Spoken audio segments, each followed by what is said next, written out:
Hey guys, this is Ratchy on the beat. I'm in my studio working on a hip hop project called Why Hurt. So I thought, why I'm doing this, I'll take you inside my studio to show you what I did. So if you look, we'll look at the mix quickly. We've got 13 tracks for the drums alone, plus one sample. Now, in reality, we're going to add more samples anyway. So we got kick, snare, hi hat, tom 1, tom 2, tom 3, tom 4, tam, wood block, overhead stereo, room, overhead mono, master. So these are mics of a real drum kit. So I've got a kick, snare, overhead's the top, room is just the drum room. So if I go into Contact, you'll see I got Studio Drummer set up in the pop mixer in the Stadium kit. It's a good little plugin actually for what you can do because it's you can change the settings if you want. I've left them default because I'll explain what I'm going to do to them. So I've left all the effects on. The only thing I've changed is the mic, which is Kit E, so it's a different mic. And basically change the output, put them down here, which is the output, output configuration. To get to that, click that little weird square, click output, and it will load it up. And all I've done is set it up how I need it, so I can get rid of it. How I need it, and each one is 1/2, 3/4, 5/6, 7/8, blah de blah de blah. They all go through. So I then clicked this little cog/plug, and it loads settings up. You can refresh, reload plugin, which I'm not going to do. You got import 0, so that's input port 0 set to. Hit processing, and then you've got all these. Click auto map, it will name the channels for you. You then can assign it to the mixer, which I've done. And obviously, you can see 1, 1, 2, 2, 3, 3. I'm not put the actual plugin on a mixer because I'm using all the outputs connections in it. So that is pretty much it.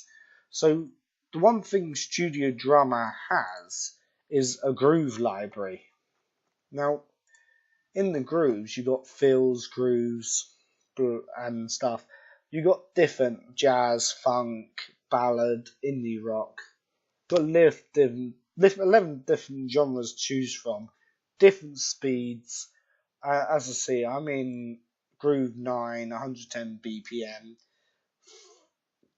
sound 5, eighth note, hat both. So that tells me that it's playing an eighth hi-hat and it's open and closed. I do have this sample put up here, which I'll show you. This is the actual groove that I was just on about here.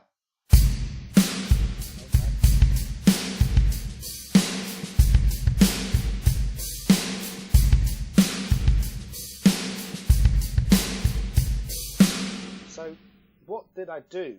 Well, I imported the groove in and it prints it like this.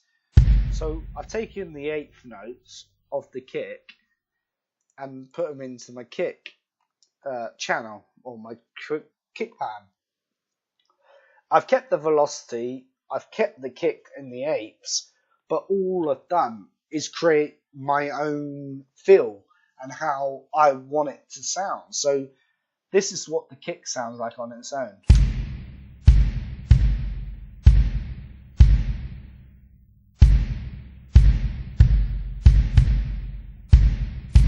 So you say Ben or Ratchy, pretty boring, nothing new. So I've left that. Next, I've gone and cut the snares out. And as you can see, I've used the ghost snares in it. the actual snares and the velocity in the apes, but I've changed it in the sense that this is quite popular in some rock, even Eminem. He's used it in like Toy Soldiers and Legacy. You can hear that drum beat. So that bit is the way it hits is quite popular in rock songs. So I've actually put a rock element in it, um, there and there, just so it's not the same old 2 4 2 4. And I've put ghost notes in it just to give it that little spill, because if you know live recording, when you hit a snare, you normally have two mics, top and bottom. That bottom note there is actually a ghost note, being it's the delay of the bottom mic. So you got the thing, and then you got the hit, which would be the bottom mic, and that's what create the ghost notes, and you don't hit it as hard. So that's all that does. Hi-hat, again, same eighth note from the groove, kept the velocity, because uh, when you hit a hi-hat, like any instrument, the velocity is never the same. So when you play it, you're never going to get the constant level of velocity. So what I did to simulate that was have my hits, but then adjust them up, down slightly, not dramatically, because when you hit them, if they're right down low, you'll notice that in the track. So that's why I've done that, and it gives a nice little feel. This is what it sounds like. Nothing fantastic. Only difference is this. That come from Jimmy's World, the middle, the way the double hi-hats hit. Plus, it goes well with my snare and kick.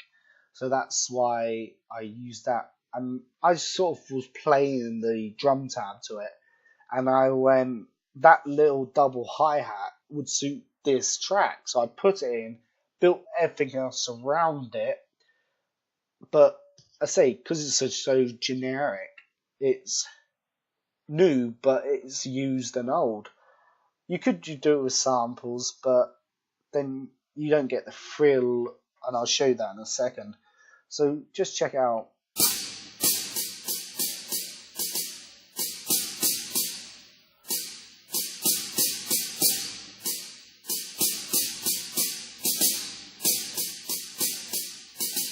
So that is all it's doing. Just you hear it go up, down, up, down, down, up. And that's all it's doing, really. It's so simple. Um, uh, Open hi-hats. I've got different variation of closed hi-hats, taking the odd note out here and there. And that's all. It does play, but only for half a bar or 1 bar, whatever. And like this, triple hi-hats. Again, use that as an idea, added it elsewhere, but expanded on it. That's all the closed hi-hats. The open hi-hats, again, quite simple. They've got the that's fine. Yeah, there we go. They've got they hit on the first just after the kick, and they hit again after the snare on the first bar. But the way I've laid it out is it hits on every bar. And velocity with a snare, oh, not with a snare, with an open hi-hat, should we say, it all depends how quick you release your foot to the velocity. So if you don't release it all the way, you're going to have a more closed hi-hat and less cymbal spill. But this is quite a quick release, up, hit, down, done. So it's quite a simple track in that sense. The last sound I did was a crash. which is here, and that's all that's doing is no,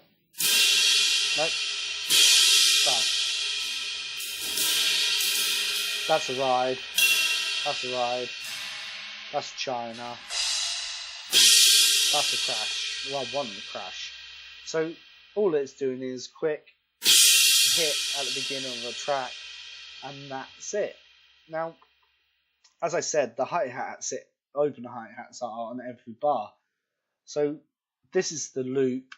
We'll play it together, and we'll play it one by one, and then I'll switch over to the other FL Studio Open and show you what happened next. So this is this. What I'll do is I'll play it back here, simple.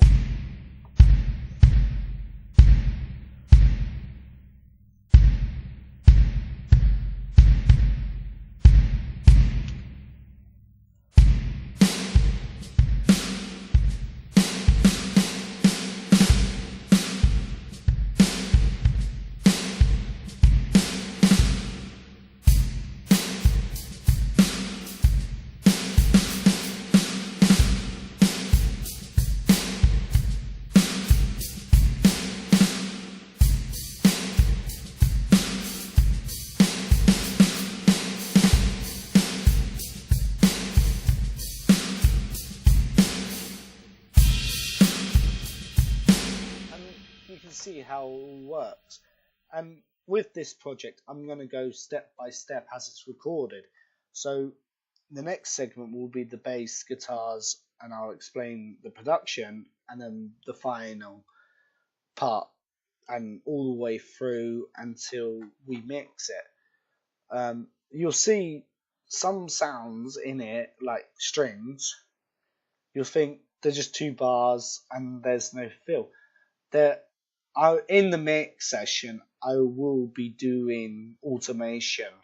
So this is quite handy, bringing levels up, down, left, right, wherever you want. So I will be doing some automation on some of the sounds. So quickly, before I switch, let's open up my mixer and we'll go play the drums back. You can sort of see what the levels are doing. Again, there's no processing on them. They're all nude. The pan's centered.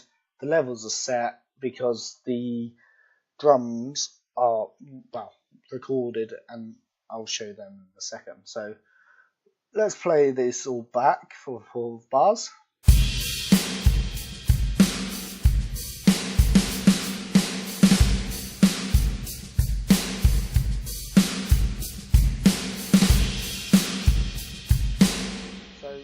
It's really kick, snare, hi-hat, the overheads, room and overhead mono that are being picked up, and that's it. So now I said in the earlier part of the video there was a trick with the snare, and as I said, you can switch the snare up and down. So let me just go back to my kit.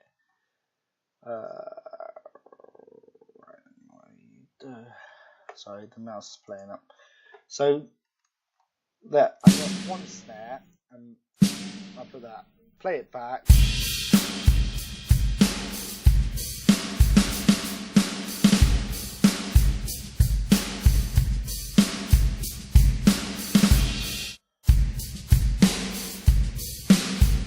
Basically, the difference is one is a snare. They're 2 different snare drums, but one's with the snares on, the other one was with the snares off.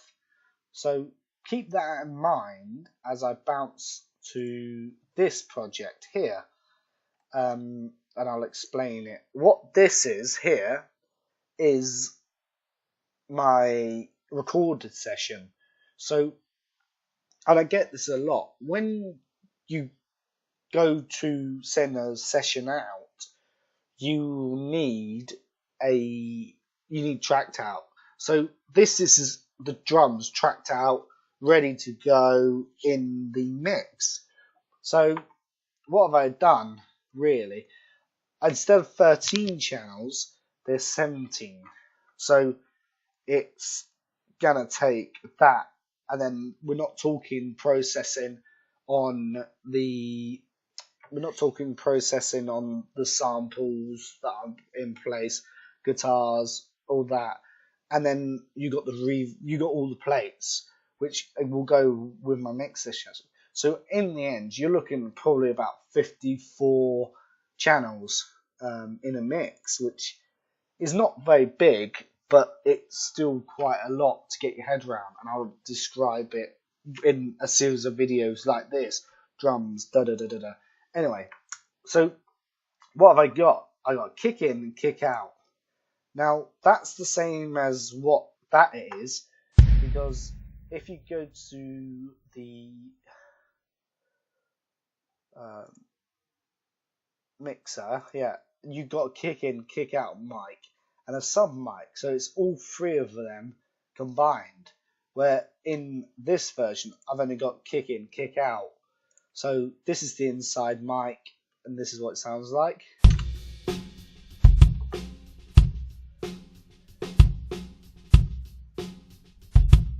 Sounds quite flat. Now let's add the out mic in. We'll expand it just a bar before. So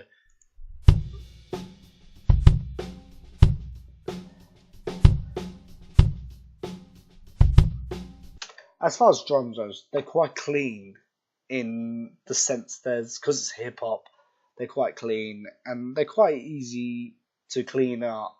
So I wouldn't need much, probably just a touch on the gate, and I'll do that and then mix. So, and I'll cut all the dead audio out of it, like these.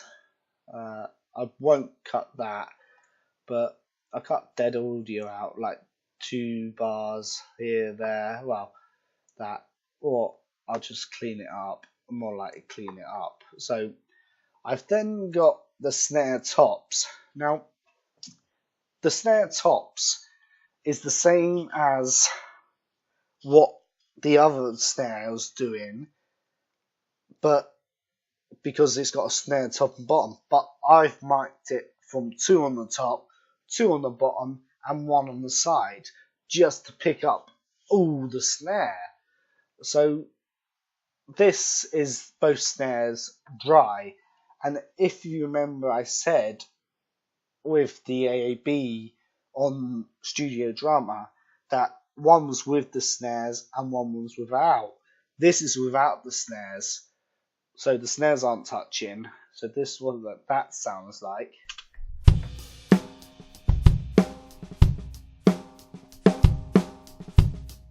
Quite flat on the top. So let's add the side in, shall we?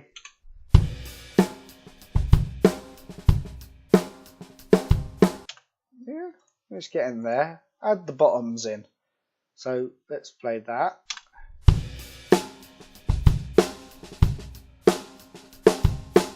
You can hear the snares now. So now I got snare bottom 1 and 2 again. This is a new recording of the drums, but with the snares touching. So they're the same snare recorded twice. So I've got a bit of background fill. Yes, it's more to mix, but overall it'll give you that fill. So I will probably hit a compressor quite hard with all this to give it that beefy hip hop head nod feel. So let's go with this.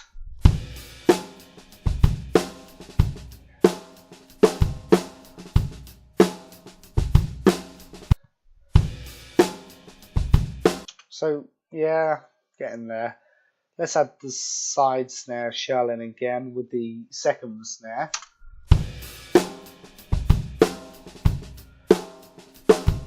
Yeah, let's go for the snare tops as well.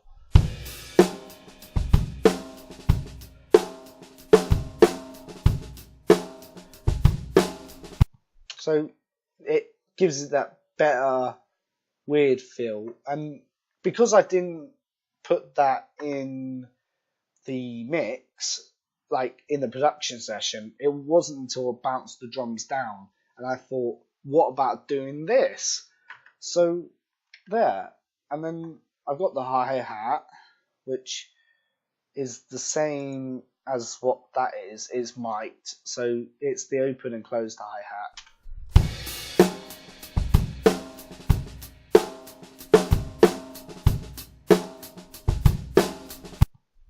Yeah, so then we got room left and right. Now, in the production session, the room mic is 1. So in this session, we've got 2 room mics. So let's play them back.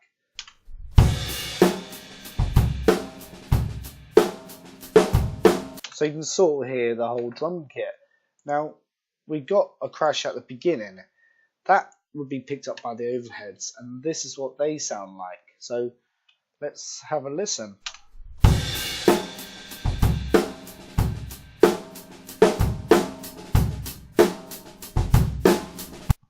So they're quite loud. So let's start setting this session out, shall we? So here, we're not going to do that. So that is because I've just changed it all, and I'll change it back, re-import it, and then next video I'll have them imported properly and named, coloured, and I'll explain all that. Here's a quick tip before I go. Let me mute all this.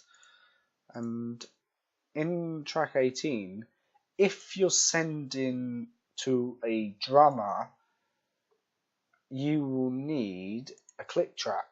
So what you do is select any channel you want, arm it to record. So it's armed to record. And then you want to set it up. Yes, you want to set it up with the ASIO driver.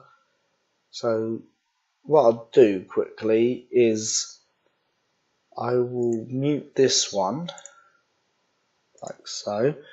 So I'm now on this one, and you want to come to record, and you want to click into audio into playlist as an audio clip. So what you want to do, play that.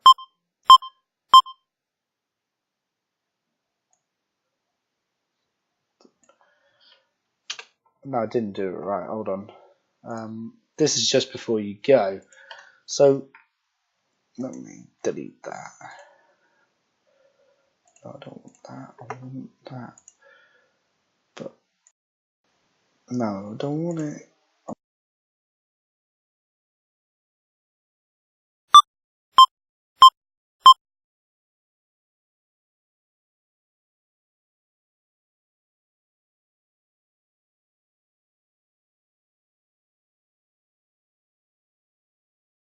Yes, sorry, I had to mute myself. So, no, you don't do that. What you do is, and you should never do it, but if you're clicking a create click track, you can do it. So, you want to come to the master, arm that to record, so everything's been recorded onto the master, which you should never do, and then record it back like so.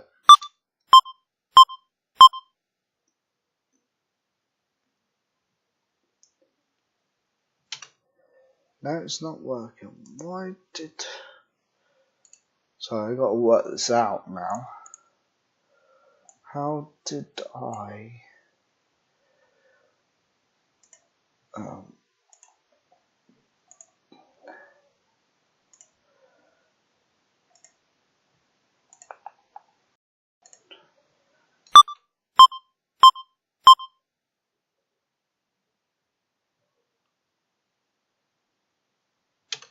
No, it's not recording the audio. So, did I... Oh, that's why. Sorry. Yeah, you need the Metron help assigned. So, what you want to do is, yes, link it up to a spare channel on that to record, and then you want to click audio into playlist. It's audio clip. Hit that. Please select audio input first. Yeah, stereo as a stereo, and it will start recording.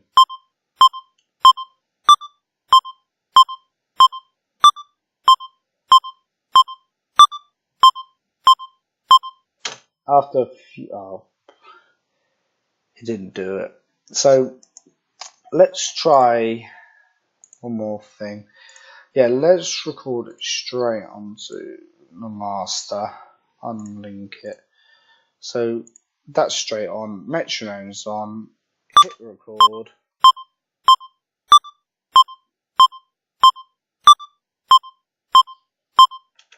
There we go. So yeah, you should never record on the master. If you do,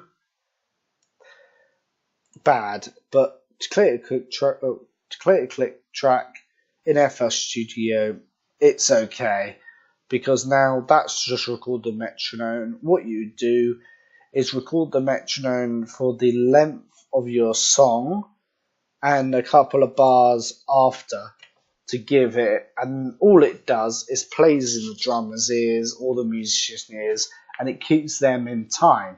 So that's all that does. So we learn the difference between production and live audio, and the snares, and how to click track quickly. Next section will be bass guitars and bass and guitars and lead, and I'll put that in session, and then it'll go on to the keyboards and strings, choirs, which will be in a couple of weeks, and then it will go into violins and violas, and then brass. If I use the brass, I might not. So to be dated, really. And so we're talking a month before it's ready to be mixed. That's that. On that note, Ratchy out. Have a good day. Any questions, message me. I'll always be happy to answer them.